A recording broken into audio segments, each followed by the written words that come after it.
Sengizoyivala ngiyakhuluma kakhulu. Ngifuna ukuqala ngalaba abaqashisa abantu bokufika abanganamaphepha. Niyazi ngithi ukuthi usuzokhokhisa u10,000 or 18,000. Angisho kanjalo.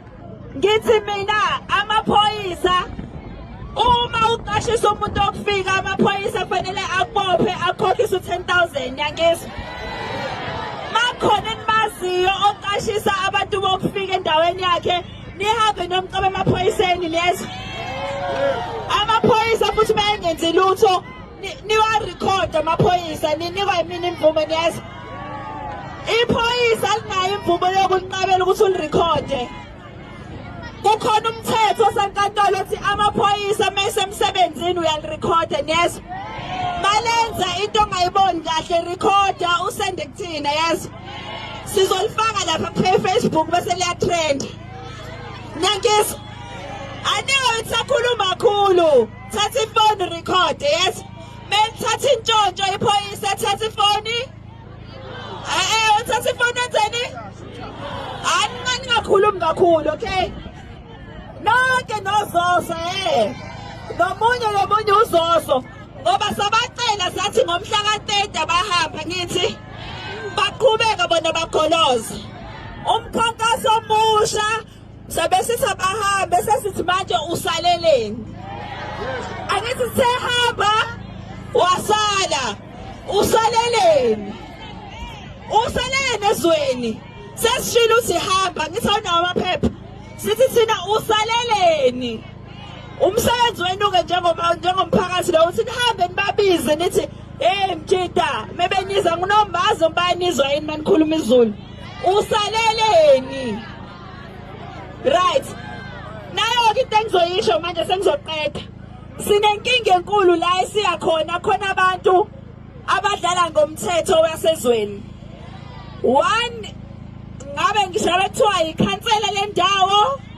Ngishabe kuthiwa iduna endawo, ngishabe kuthiwa amaphoyisa endawo.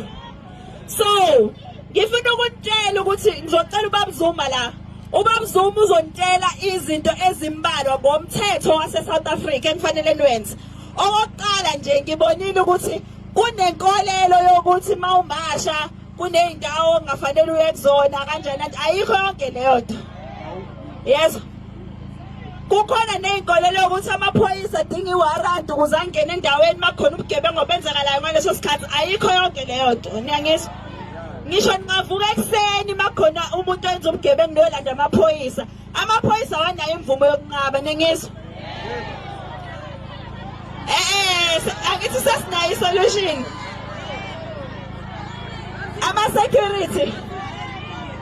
Ama-security awawona ngisho amaphoyisa nje. Okay.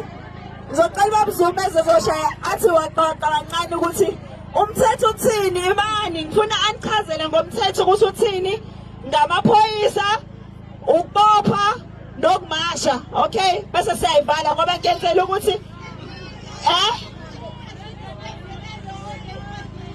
ninenkinga eyodwa ebhadini.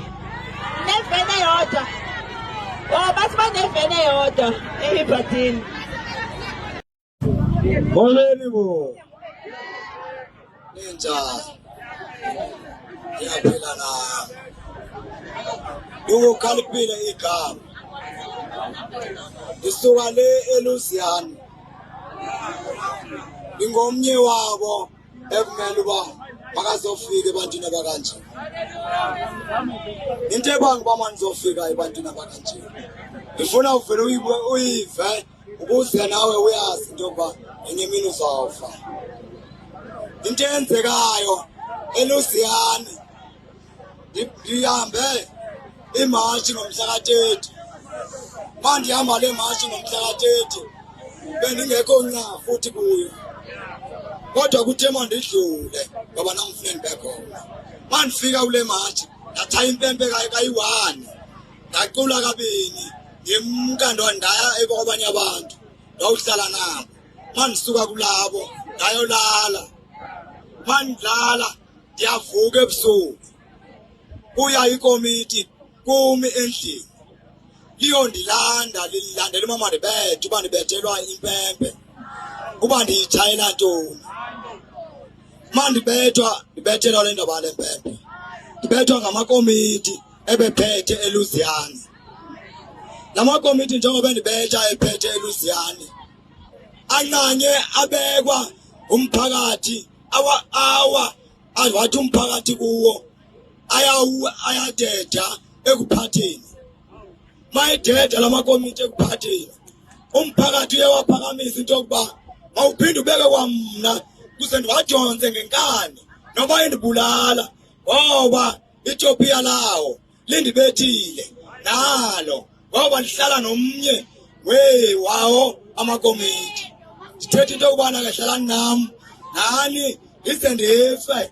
nalamaphoyisa angabameli anabaseji ebeyodwa ndibuza omnye into yokuba ndimangaleleni emaphoyiseni olotyala ndisalithethe nangoku lingandigweba lingangandigwebi kodwa Ethiopia ngoba liphethe iphepha malizapha lizohamba nephepha lalo emanzini ngeligazi elizelela lawufe lapha nangoko njengoba ndifile ngiyabonga loo ndawo Dani. So njengamanje ke sengiyavala kodwa mangivala ngizovala ngokuthi ngithi kulabantu ababekhuluma la akhona yedwa ozofa niyangizwa akukho noyedwa umuntu ozokhuluma la ozofa mangabe khona ofile sina siyobopha amaphoyisa siwavulela icala sicela ukuthi bonke labantu siyabemezela la khona nomphathi station amaphoyisa bonke labantu bebekhuluma la akhona oyedwa ozolimala nani mphakathi niyangizwa banenza ubuxoki ingabenza ubuxoki bokuhambe nodayisa labantu ade bekhuluma la ngoba leli kusasa leli silwelayo akulona lethu kuphela lezingane zakho nawe manje lo buxoki bakho ngeke ukusize ngalutho kukhona abantu abalimele la ubhuntu umzwile ukuthi uyekisa ukuvula isitolo ezweni lakhe abantu bangaphandle okulandelayo wena ubona ukuthi uzothengisa labo bantu bakunika imali uyothi ngelinye ilanga usushonile nawe ungasekho ingane yakhe yobuxoshwa kanje manje musana ukwenza ubuxoki ngempilo zabantu so njenganamhlanje abantu abangahambisani nathi abangahambi kumamasha sibacela yezwa ohambisana nabatopia nani akahambe nabo thina sohamba sodwa kodwa ekugcineni kuzogcina thina ithina esogcina ezweni lethu niyezwa akhona izwe lethu laphatha amaforena la niyezwa akukho forena elizophatha iSouth Africa akusoze kwenzeka ukuhamba bona bazohamba so sengiyivala ngizocela nje ukuthi siyivale njengamanje sizoba nawo lo mhlangano nizothola abaku Facebook bangilandele ngizoposta futhi usuku lomhlangano yezwa nizothamani sibakhona ekufune kukusho kwamanje khona uMagaye nimbonile ngithi uMagaye onenkinga akaqondeke nizofika ngqo kuthina yezwa okwamanje siyabonga kakhulu ngizocela ukubuyisela ku-MC obela ezoyivala ngiyabonga kakhulu ngicela nishayele izandla siyabonga sisaqhubeka ukushikashika asimile uma senikhathele nisho senikhathele vele seni-right nazo-ke asikhathali siyaqhuba siyabonga kakhulu manje siyasho ukuthi naku uMagaye ukhona uyanithembisa u2 weeks uzoba khona i-meeting ibe khona yes kodwa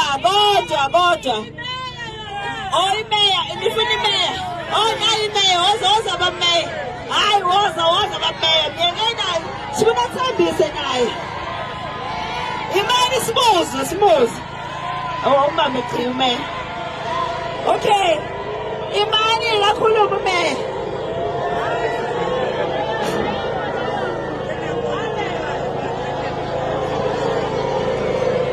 asibonge sisijacinta thina njengomasipala thasitaye sizivulile izandla noma kanjani imhlangano siyobe sikhona simele bona abantu bethu ibona basikhetha siyobe sikhona siyokwenza sure lo mhlangano uqhubeka kahle siyabonga sikhona impela singumasipala siyabo siyayisapota futhi into yokuthi abantu bokufika bahambe siyisapota kakhulu lonto ngoba bafika labathathe imisebenzi ekufana ngabenzi abantu base-South Africa siyabonga. Ngiyamuzwa ku-Milton.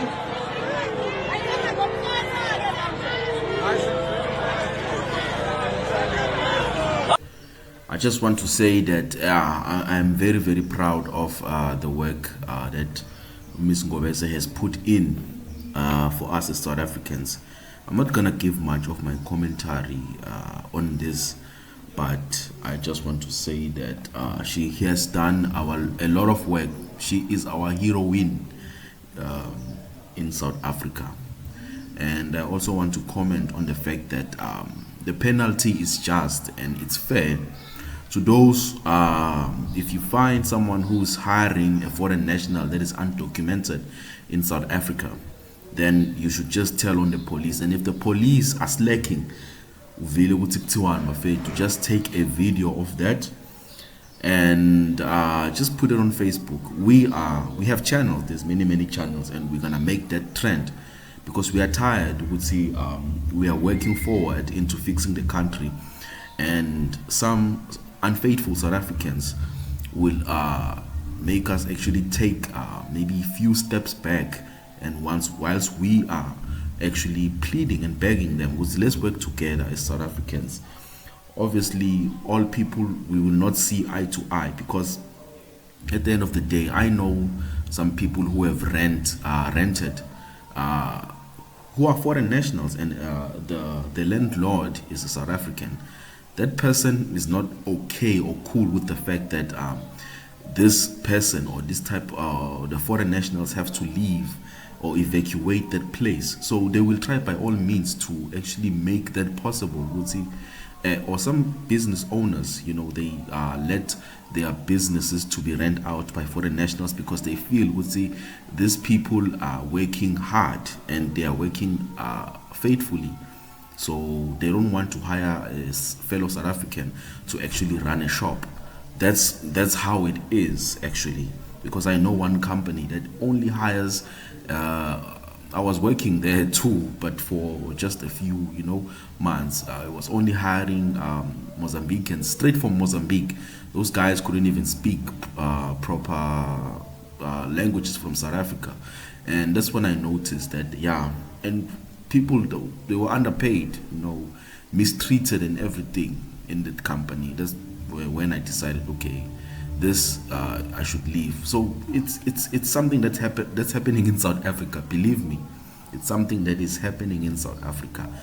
They believe, these people deserve to be underpaid and are mistreated all the time. And we are all human beings at the end of the day. So leave us a like, and please don't forget to actually comment and share your thoughts on this as we discuss.